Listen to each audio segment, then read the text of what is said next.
Izinkan kami mempresentasikan tugas UAS kami dari dosen pengampu Bu Fathia Nopriani, ST MKOM, yang berjudul Ekspektasi Gen Z terhadap Lingkungan Masa Depan. Ini menggunakan analisa ANOVA dua arah dengan SPSS. Saya Muhammad Akbar dan dua rekan saya Muhammad Faldi Ilham dan Ragas Alan Samudra. Bab 1. Pendahuluan. Latar belakang. Generasi Gen Z yang umumnya lahir antara tahun 1997 sampai tahun 2012 tumbuh dalam era digital yang penuh dengan perkembangan teknologi dan informasi yang sangat cepat. Akses mereka terhadap berbagai media dan pengetahuan global membuat Gen Z memiliki tingkat kesadaran yang lebih tinggi terhadap isu-isu lingkungan dibandingkan generasi sebelumnya. Perubahan iklim, polusi udara, krisis sampah, kerusakan hutan, hingga meningkatnya bencana alam telah menjadi fenomena yang setiap hari mereka saksikan melalui media sosial, berita online, dan pengalaman langsung di lingkungan sekitar. Situasi tersebut mendorong Gen Z untuk memiliki ekspektasi tertentu dalam kondisi lingkungan di masa depan. Banyak dari mereka mengharapkan adanya inovasi teknologi ramah lingkungan, kebijakan pemerintah yang tegas terkait keberlanjutan, serta perilaku masyarakat yang lebih bertanggung jawab terhadap alam. Di sisi lain, muncul pula kekhawatiran Gen Z terhadap masa depan lingkungan jika tidak ada tindakan nyata yang dilakukan saat ini.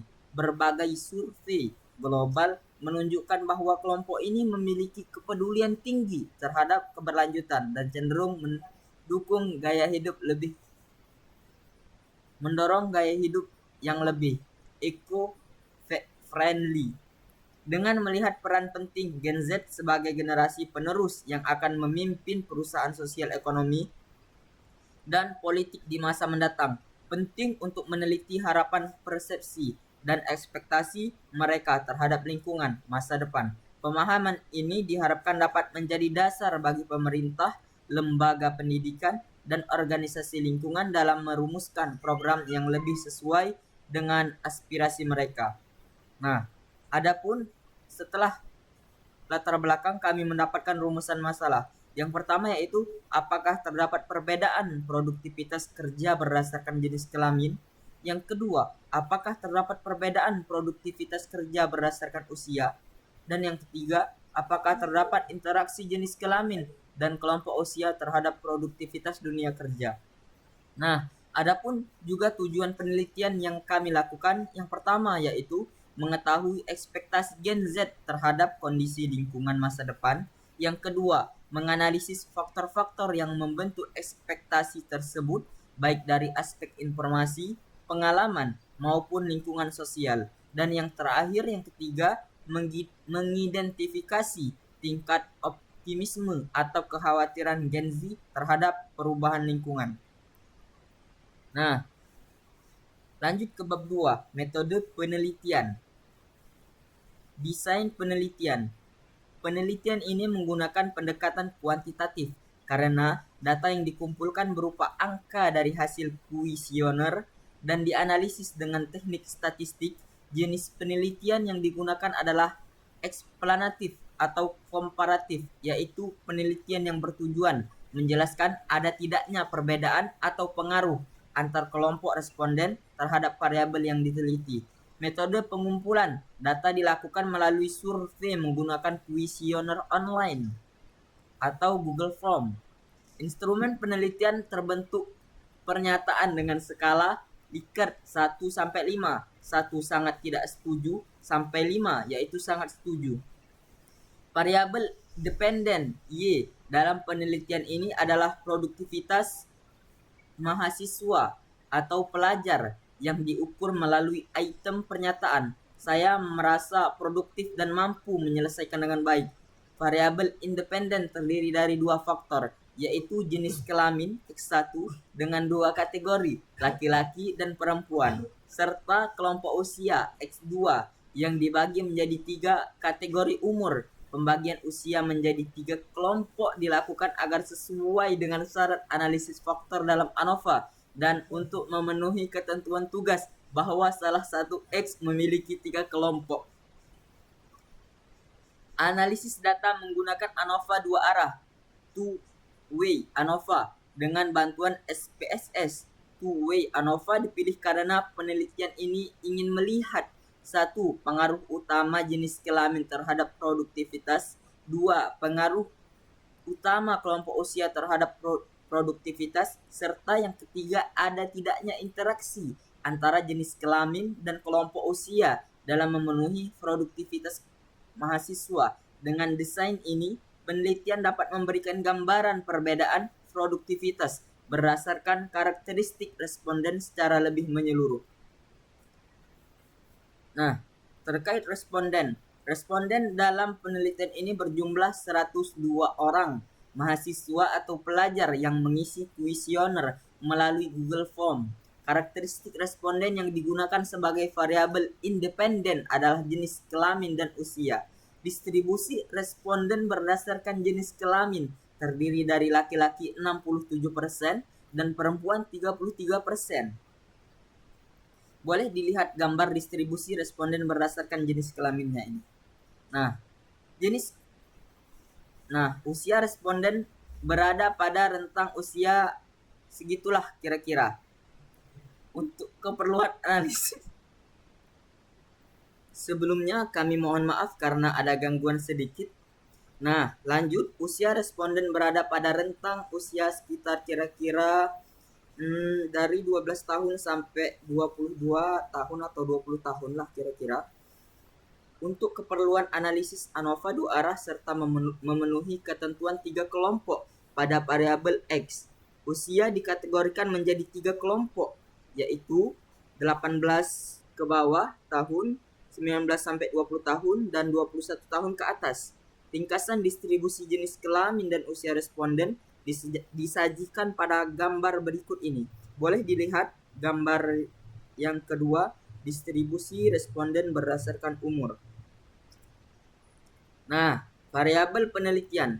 Penelitian ini melibatkan 2 variabel independen X dan 1 variabel dependen Y. Variabel independen berfungsi sebagai faktor pembeda pengelompokan responden, sedangkan variabel dependen merupakan hasil atau respon yang diukur dalam penelitian. Jenis kelamin digunakan sebagai faktor pertama untuk melihat perbedaan produktivitas antara responden laki-laki dan perempuan. Variabel ini bersifat kategorik nominal dan dikodekan sebagai, boleh dilihat di bawah ini. Usia digunakan sebagai faktor kedua yang berfungsi untuk membandingkan produktivitas berdasarkan rentang umur responden, karena analisis ANOVA membutuhkan 2 faktor dalam bentuk kategori. Maka usia responden yang awalnya berbentuk angka dikelompokkan menjadi 3 kategori. Pengelompokan ini juga dilakukan untuk memenuhi ketentuan tugas bahwa salah satu variabel X memiliki 3 kelompok kategori usia. Dengan demikian, kedua variabel independen, gender dan kelompok usia, akan dianalisis secara simultan untuk mengetahui pengaruh masing-masing faktor serta interaksi terhadap produktivitas. Variabel dependen Y. Dalam variabel dependen dalam penelitian ini adalah produktivitas mahasiswa, yaitu tingkat kemampuan responden dalam menyelesaikan aktivitas akademik secara efektif. Produktivitas diukur melalui pernyataan pada kuesioner. Saya merasa produktif dan mampu menyelesaikan dengan baik. Jawaban responden diukur menggunakan skala Likert 1-5 dengan interpretasi 1 sangat tidak setuju, yang kedua tidak setuju, yang ketiga netral, yang keempat setuju, dan yang kelima sangat setuju. Nilai yang diberikan responden mencerminkan tingkat produktivitas yang dirasakan. Semakin tinggi skor, semakin tinggi tingkat produktivitas responden.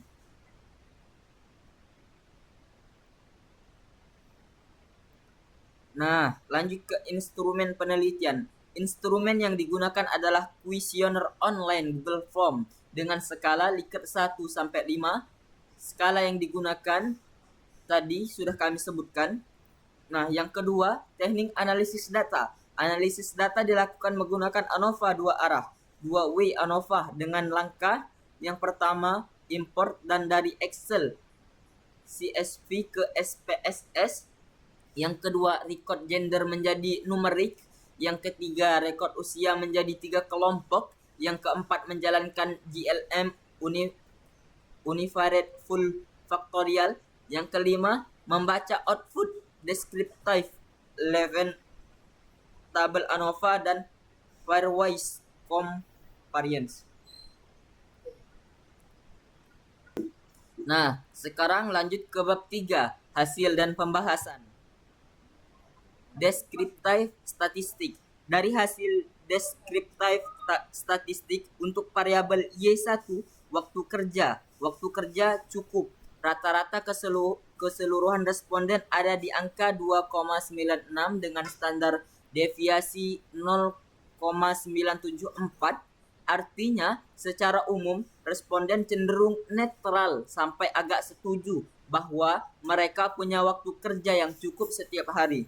Kalau dilihat per jenis kelamin, laki-laki punya rata-rata lebih tinggi dibanding perempuan. Jadi, secara deskriptif, laki-laki merasa kerjanya lebih cukup daripada perempuan. Sementara itu, berdasarkan kelompok usia, skor rata-rata paling tinggi ada di usia kelompok 3. Kelompok usia 1 dan 2 nilainya hampir mirip. Tapi karena responden di kelompok usia 3 jumlahnya sedikit, hasil ini lebih baik dibaca sebagai gambaran awal dan nanti dipastikan lagi lewat uji ANOVA. Nah, lanjut uji asumsi homogenitas. Levens test digunakan untuk menguji kesamaan varians antar kelompok. Hasil Levens test menunjukkan nilai sig sebesar 0,245 sehingga dapat disimpulkan varians antar kelompok homogen.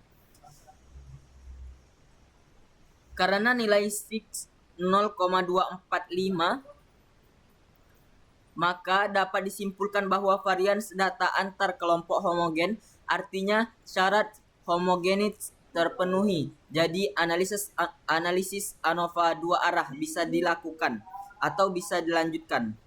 Hasil ANOVA dua arah, dua way. Hasil uji ANOVA dua arah untuk variabel Y1 waktu kerja dapat dilihat pada tabel test of between subject effects. Fokus utama dilihat pada nilai F dan 6 untuk setiap faktor dan interaksinya. Pengaruh jenis kelamin X1 atau gender num. Nilai F sama dengan 0,015 dengan 6 0904. Karena 6 lebih besar 0,05, maka dapat disimpulkan tidak ada perbedaan waktu kerja yang cukup berdasarkan jenis kelamin. H0A diterima dan H1A ditolak. Pengaruh kelompok usia X2 umur 2. Nilai F sama dengan 1.684 dengan 6 sama dengan 0,191. Karena 6 lebih besar 0,05, maka kelompok usia tidak berpengaruh signifikan terhadap waktu kerja yang cukup. H0B diterima dan H1B ditolak. Interaksi jenis kelamin X kelompok usia. Nilai F sama dengan 0,442 dengan 6 0,644 karena 6 lebih besar 0,05, berarti tidak ada interaksi signifikan antara gender dan usia terhadap kerja yang cukup. H0AB diterima dan H1AB ditolak. Secara keseluruhan, model ANOVA menunjukkan bahwa perbedaan waktu kerja yang cukup pada responden tidak dipengaruhi oleh jenis kelamin maupun kelompok usia, dan kombinasi keduanya juga tidak menunjukkan interaksi yang berarti. 3.4 Uji lanjut, uji pairwise comparison.